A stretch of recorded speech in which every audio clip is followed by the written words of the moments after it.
नरकधारी जिस दिन 13 तरीक की विसाखी नूं आया, एक दिन पहला जिदन उन्हें नगर के अपना जलूस कढ़िया अमृतसर की धरती दे विच, उस टाइम उन्हें एक रथ तैयार किया बस वढ़ के, ते उस रथ दे आसे पासे लिखिया की गया अमृतसर की धरती दे विच, उत्थे लिखिया गया एक पासे नानक भिखारी, दूजे पासे लिखिया गया गोबिंद शिकारी, तीर का निशान दे के उस नरकधारीए वाल नूं करके दसिया गया भी आ उपर बैठा असली निरंकारी। ये जिहड़ियां हरकतां उन्हें कीतियां सीगियां, ये सिख धर्म का जिहड़ा सब तो मेन केंद्री स्थान श्री हरमंदर साहब, उस धरती दे उपर जाके उन्हें बंदे ने जिद्दां अज दे लोग हुण करस्यूडर कढ रहे ना जाके, वो सेम काम कीता सी। उस रात संतां नूं जाके संगतां मिलियां सीगियां, सवेरे गल होई सीगी, वो सारी गल जिन्नी वापरी आ अमृतसर की कली कली संगत दे उस गल लई संतां नूं बेनती कीती सीगी भी इहदा प्रोग्राम रोकिया जावे। खगखंड बेहंडंग खालदल खंडंग अतरण मंडंग बरबंडंग पुजदंड खंडंग तेज प्रचंडंग ज्योत मंडंग पान प्रभंग सुख संता करणंग दुर्मत दरणंग किलविक हरणंग असरणंग जय जय जग कारण सृष्टि उभारण मम प्रतिपारण जय तेगंग। वाहिगुरु जी का खालसा वाहिगुरु जी की फतेह। समा बहुत घट आ, गल्लां दो चार जरूरी करनियां आ। जिस टाइम आपां घल्लूघारा मना रहे हैं, तीजा घल्लूघारा 40 साल हो चुके ने, अज तक भी कई प्रचारकां ते कई नौजवानों के मनां दे विच अजे तक संतां दे प्रति कई सवाल आ, ते जिहड़े प्रचारकां जां नौजवानों के मती ये अजे तक भी सवाल आ, उन्हां प्रति कुछ मैं गल्लां रखणियां चाहुंदा आ, ध्यान दे के जरूर सुणिओ। नरकधारी जिस दिन 13 तरीक की विसाखी नूं आया, एक दिन पहला जिदन उन्हें नगर के अपना जलूस कढ़िया अमृतसर की धरती दे विच, उस टाइम उन्हें एक रथ तैयार किया बस वढ़ के, उस रथ दे उपर उन्हें 2 सोफे लाए ने, ते उस रथ दे आसे पासे लिखिया की गया अमृतसर की धरती दे विच, उत्थे लिखिया गया एक पासे नानक भिखारी, दूजे पासे लिखिया गया गोबिंद शिकारी, तीर का निशान दे के उस नरकधारीए वाल नूं करके दसिया गया भी आ उपर बैठा असली निरंकारी। ये चीज़ां अमृतसर की धरती के उपर वापरियां।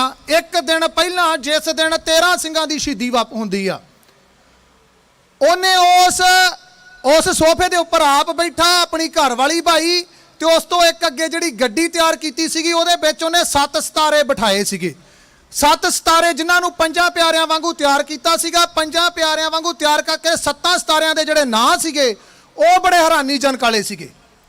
एक उन्हें नां रखिया सीगा बाबा दीप सिंह जी, बाबा बुढ़ा जी, बाबा मनी सिंह जी, भाई मतीदास जी, भाई सतीदास जी, भाई दयाला जी, भाई गुरदास जी।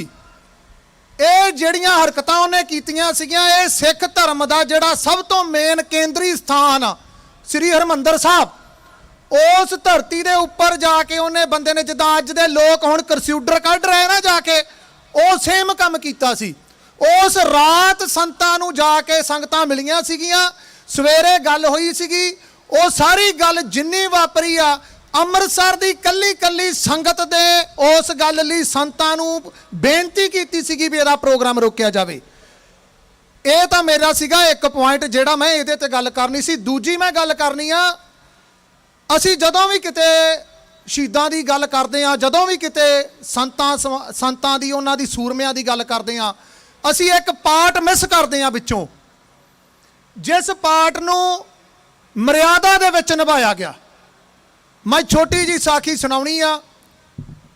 उस टाइम 5 तरीक नूं शाम दे 6 बजे ज्ञानी पूर्ण सिंह जी जिहड़े हैड ग्रंथी आ, ਉਹ ਸ਼ਾਮ ਨੂੰ ਸੰਤਾਂ ਨੂੰ 5 ਤਰੀਕ ਨੂੰ ਮਿਲਦੇ ਆ। 5 ਤਰੀਕ ਨੂੰ ਮਿਲ ਕੇ ਉਹਨਾਂ ਨੇ ਸਾਰੀ ਗੱਲਬਾਤ ਸੰਤਾਂ ਨੇ ਪੁੱਛੀ ਉੱਥੇ ਵੀ ਮਰਿਆਦਾ ਠੀਕ ਲੰਘ ਰਹੀ ਹੈ, ਕਹਿੰਦੇ ਮਰਿਆਦਾ ਬਿਲਕੁਲ ਠੀਕ ਆ। ਕਹਿੰਦੇ ਸ਼ਾਮ ਦੀ ਰਹਿ ਰਾਸ ਅੱਜ ਕਿੰਨੇ ਕਰਨੀ ਹੈ? ਉਹਨਾਂ ਨੇ ਦੱਸਿਆ ਗਿਆਨੀ ਮੋਹਨ ਸਿੰਘ ਹੁਣਾਂ ਨੇ ਅੱਜ ਸ਼ਾਮ ਦੀ ਰਹਿ ਰਾਸ ਕਰਨੀ ਆ 7:30 ਵਜੇ।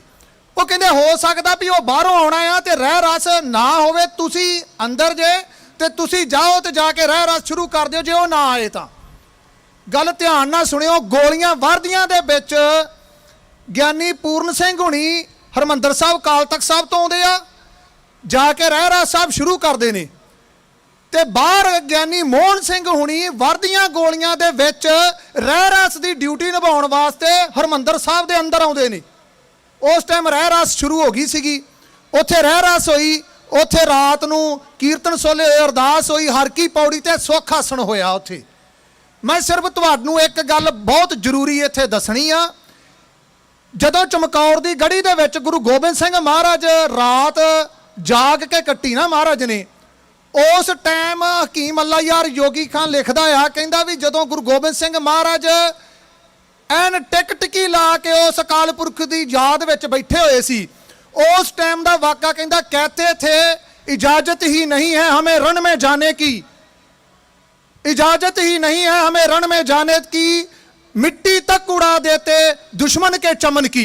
कहते गुरु गोबिंद सिंह महाराज कहते जे मैनू इजाजत हुंदी ना अकाल पुरख वल्लों ते मैं दुश्मन की मिट्टी का चमन तक उड़ा सकदा सीगा। उस टाइम अल्लाह यार खां योगी लिखदा है कि गुरु गोबिंद सिंह महाराज सारी रात अपने सिंघां नूं ਸਿੰਘਾਂ ਦੀ सेवा करते रहे, किसी दे दाड़े नूं साफ करते रहे, चुमते रहे हत्थां नूं।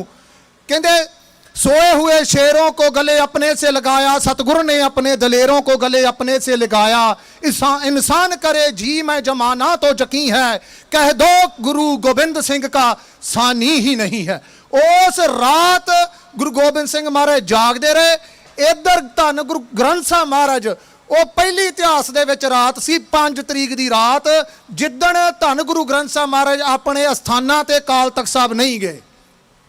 ਉਸ ਰਾਤ ਗੁਰੂ ਗ੍ਰੰਥ ਸਾਹਿਬ ਮਹਾਰਾਜ ਦਾ ਪ੍ਰਕਾਸ਼ ਜਦੋਂ ਸੁੱਖ ਆਸਣ ਕੀਤਾ ਤੇ ਉੱਥੇ ਉੱਪਰ ਜਿਹੜਾ ਹਰ ਕੀ ਪੌੜੀ ਆ ਉੱਥੇ ਹੀ ਮਹਾਰਾਜ ਰਹੇ ਨੇ।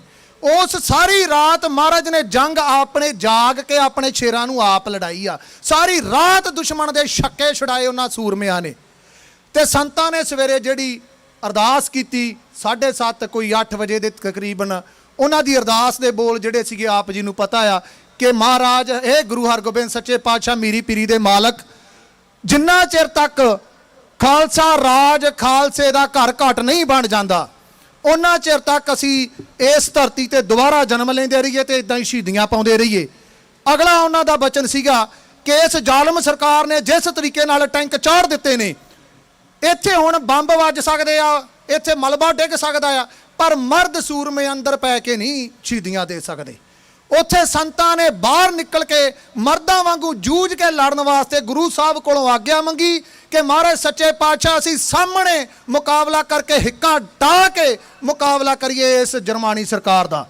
ਤੇ ਗੁਰੂ ਸਤਿ ਸ੍ਰੀ ਅਕਾਲ। ਉੱਥੇ ਭਾਈ ਅਮਰੀਕ ਸਿੰਘ ਤੇ ਸੰਤ ਇਕੱਠੇ ਨਿਕਲੇ ਨੇ। ਉੱਥੇ ਇਹ ਨਾਲ ਹੀ ਪਹਿਲਾਂ ਭਾਈ ਅਮਰੀਕ ਸਿੰਘ ਸ਼ਹੀਦ ਹੋ ਜਾਂਦੇ ਨੇ। ਅੱਗੇ ਜਾ ਕੇ ਜਦੋਂ ਸੰਤਾਂ ਨੇ ਸ਼ਹੀਦੀ ਪਾਈ ਕਹਿੰਦੇ ਨੇ, ਤੇ ਇੱਕ ਗੱਲ ਬਹੁਤ ਵਾਰੀ ਇਤਿਹਾਸ 'ਚ ਪੜ੍ਹੀ ਸੀਗੀ, ਉਹ ਇਤਿਹਾਸ 'ਚ ਇਹ ਗੱਲ ਪੜ੍ਹੀ ਸੀ ਵੀ ਜਦੋਂ ਵੀ ਕਿਤੇ ਸੂਰਮੇ ਸ਼ਹੀਦੀ ਪਾਉਂਦੇ ਆ ਤੇ ਉਹ ਅੱਗੇ ਨੂੰ ਡਿੱਗਦੇ ਆ, ਚਾਹੇ ਤੀਰ ਵੱਜਣ ਚਾਹੇ ਗੋਲੀਆਂ ਵੱਜਣ। ਇਹ ਗੱਲ ਸੰਤਾਂ ਦੇ ਇਤਿਹਾਸ ਵਿੱਚ ਵੀ ਪੜ੍ਹਨ ਨੂੰ 3 ਥਾਵਾਂ ਤੇ ਮਿਲੀ ਕਿ ਜਦੋਂ ਸੰਤਾਂ ਦੇ ਸਰੀਰ ਤੇ ਗੋਲੀਆਂ ਵੱਜੀਆਂ ਸੀ ਤੇ ਸੰਤਾਂ ਦਾ ਸਰੀਰ ਅੱਗੇ ਨੂੰ ਡਿੱਗਾ ਸੀਗਾ।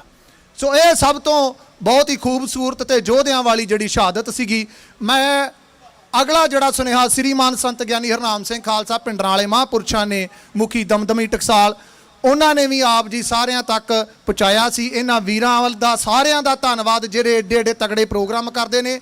ਆਪ ਸੰਗਤ ਦਾ ਧੰਨਵਾਦ। ਇੱਕ ਜਿਹੜੀ ਜ਼ਰੂਰੀ ਉਹਨਾਂ ਨੇ ਆਪ ਜੀ ਤੱਕ ਸੁਨੇਹਾ ਦਿੱਤਾ ਸੀ, ਆਉਣ ਵਾਲਾ ਸਮਾਂ ਹੋ ਸਕਦਾ ਵੀ ਇਹਦੇ ਤੋਂ ਵੀ ਭਿਆਨਕ ਹੋਵੇ।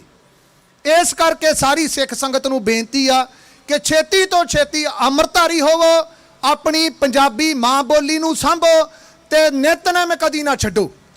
ਜਿਹੜਾ ਬੰਦਾ ਨਿਤਨੇਮ ਤੋਂ ਟੁੱਟ ਗਿਆ ਉਹ ਸਮਝ ਲਓ ਵੀ ਉਹਦਾ ਰਾਜ ਬਣ ਜਾਵੇ, ਉਹਦੇ ਲਈ ਖਾਲਿਸਤਾਨ ਬਣਾ ਦਿਓ, ਉਹਦੇ ਲਈ ਹਿੰਦੁਸਤਾਨ ਬਣਾ ਦਿਓ, ਉਹਦੇ ਵਾਸਤੇ ਨਰਕ ਆ ਉਹਦੇ ਅੱਗੇ। ਜਿੰਨਾ ਚਿਰ ਤੱਕ ਤੁਸੀਂ ਅੰਮ੍ਰਿਤਧਾਰੀ ਨਹੀਂ ਹੁੰਦੇ, ਤੁਸੀਂ ਖਾਲਸੇ ਦੇ ਰਾਜ ਦੇ ਵਿੱਚ ਨਹੀਂ ਆਉਂਦੇ, ਉਹਨਾਂ ਚਿਰ ਤੱਕ ਜਿਹੜੀ ਆ ਉਹ ਕਿਸੇ ਪਾਸੇ ਵੀ ਖੁਲਾਸੀ ਨਹੀਂ। ਇਸ ਕਰਕੇ ਇੱਕੋ ਲਫ਼ਜ਼ ਦੇ ਨਾਲ ਸਮਾਪਤੀ ਕਰਦਾ ਆ, ਜਬ ਲਗ ਖਾਲਸਾ ਰਹੇ ਨਿਆਰਾ ਤਬ ਤੱਕ ਤੇਜ ਦਿਉ ਮੈਂ ਸਿਆਰਾ, ਜਬ ਗਏ ਵਿਪਰਨ ਕੀ ਰੀਤ ਮੈਂ ਨਾ ਕਰੂੰ ਇਨਕੀ ਪ੍ਰਤੀਤ। ਹੁਣ ਤੁਸੀਂ ਵਿਚਾਰ ਆਪ ਕਰ ਲਿਓ ਵੀ ਗੁਰੂ ਗੋਬਿੰਦ ਸਿੰਘ ਮਹਾਰਾਜ ਦਾ ਆਖਾ ਤੁਸੀਂ ਮੰਨਣਾ ਕਿ ਨਹੀਂ ਮੰਨਣਾ। ਸ਼ਹੀਦਾਂ ਦੀ ਯਾਦਗਾਰ, ਸ਼ਹੀਦਾਂ ਦੀ ਗੈਲਰੀ ਸ੍ਰੀਮਾਨ ਸੰਤ ਗਿਆਨੀ ਹਰਨਾਮ ਸਿੰਘ ਹੁਣਾਂ ਨੇ ਮਹਾਂਪੁਰਸ਼ਾਂ ਨੇ ਉੱਥੇ ਬਣਾਈ। ਉਸ ਜ਼ਾਲਮ ਸਰਕਾਰ ਦੀ ਹਿੱਕ ਤੇ ਦੀਵਾ ਬਾਲਿਆ।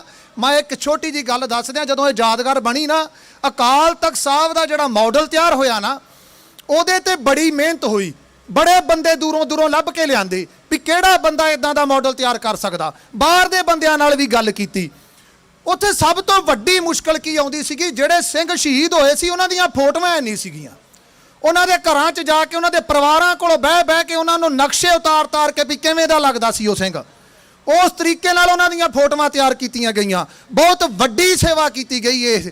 ਸੋ ਇਸ ਕਰਕੇ ਇਹ ਸੰਤਾਂ ਵੱਲੋਂ, ਮਹਾਂਪੁਰਸ਼ਾਂ ਵੱਲੋਂ ਆਪ ਜੀ ਸਾਰਿਆਂ ਨੂੰ ਇਹ ਬੇਨਤੀ ਸੀ ਵੀ ਆਪ ਸਾਰੇ ਅੰਮ੍ਰਿਤਧਾਰੀ ਹੋ ਕੇ, ਇਕਮੁੱਠ ਹੋ ਕੇ, ਤਕੜੇ ਹੋ ਕੇ ਖਾਲਸਾ ਰਾਜ ਦੀ, ਖਾਲਿਸਤਾਨ ਦੀ ਪ੍ਰਾਪਤੀ ਲਈ ਜੂਝੋ। ਖਾਲਿਸਤਾਨ। ਵਾਹਿਗੁਰੂ ਜੀ ਕਾ ਖਾਲਸਾ, ਵਾਹਿਗੁਰੂ ਜੀ ਕੀ